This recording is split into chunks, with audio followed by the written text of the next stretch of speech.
Rispondiamo a una curiosa domanda che ci arriva dal signor Sebastiano Rocca, che ci scrive da San Paolo del Brasile e dice che uno zio residente in Brasile e deceduto nel 2006 ha lasciato dei beni in Italia. Gli eredi, cittadini brasiliani residenti in Brasile, vorrebbero rinunciare all'eredità italiana. Possono farlo? Lo chiediamo a Chiara Mingiardi, che è il nostro notaio di fiducia. Allora, che succede? Possono rinunciare all'eredità? Allora, c'è un discorso. Il signor Sebastiano non ci chiarisce di che nazionalità era lo zio. Ah. Perché in realtà tutto dipende da questo. Ci dice che i beni sono in Italia, ma in realtà le successioni sono regolate in funzione della legge di cittadinanza. Quindi se lo zio era ovviamente un cittadino brasiliano, la questione non ci riguarda, perlomeno per quanto attiene i soggetti che erediteranno. Quindi anche fosse cittadino brasiliano con dei beni in Italia, la successione sarebbe regolata secondo la legge brasiliana. Io credo che lui specifichi uno zio residente in Brasile, per cui forse è uno zio italiano. Esatto, presumo che avendo fatto questa domanda comunque lo zio fosse italiano, ma questo solo per dirvi che nella successione, quando ci sono degli elementi di estraneità, cioè o i beni o il soggetto o gli eredi, bisogna capire qual è la legge di riferimento. E c'è una norma che stabilisce questo e dice che si deve fare riferimento appunto alla cittadinanza del decuius, che diamo per supposto sia italiana. Quindi in questo caso la successione dello zio del signor Sebastiano sarebbe regolata dalla legge italiana e quindi anche se gli eredi sono brasiliani certamente possono rinunciare all'eredità.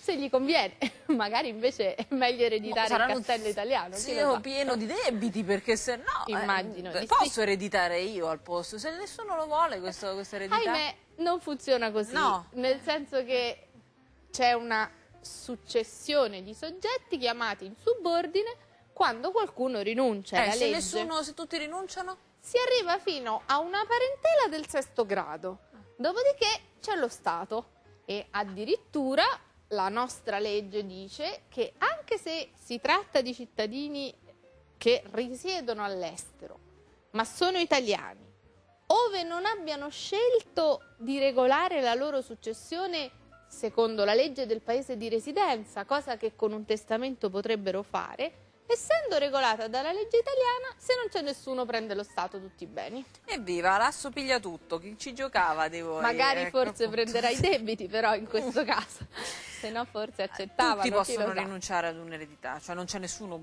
obbligato? No, l'eredità si differenzia dal legato proprio perché io entro al posto di quel soggetto, quindi sia nell'attivo che nel passivo. Quindi debbo per forza accettare, non mi può essere imposto di rispondere di debiti se io non voglio. Quindi l'eredità richiede un'accettazione.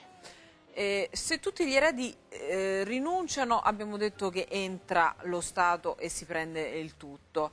Se però non tutti gli eredi vogliono rinunciare all'eredità, che succede? Cioè eredita quello che dice di sì, in sostanza. Certo. Questo è molto interessante, ma non è sempre così, se no era facile.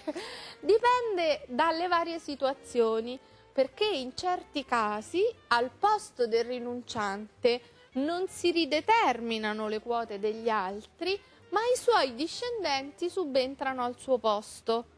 Faccio un esempio, se io non ho nessuno, magari ho i nipoti per parte di mio fratello che erediterebbero per l'appunto la mia eredità, ove uno di questi non voglia accettare, non si rideterminano le quote, ma si ha la rappresentazione, cioè i figli dei nipoti prenderebbero la quota del padre che ha eventualmente rinunciato. E venne il gatto che si mangiò il topo. Questo è un problema quando uno vuole rinunciare, non si accorge che magari ha dei figli minori, i quali non possono, in questo senso possiamo dire sì, c'è un caso in cui non si può rinunciare, se non li autorizza il giudice e se chiaramente l'eredità è attiva, certo, cioè c'è un il giudice guadagno, non dirà mai. Giudice autorizzerà un minore a non avere un beneficio. Ma io credo che ai figli, dei nipoti, dei cugini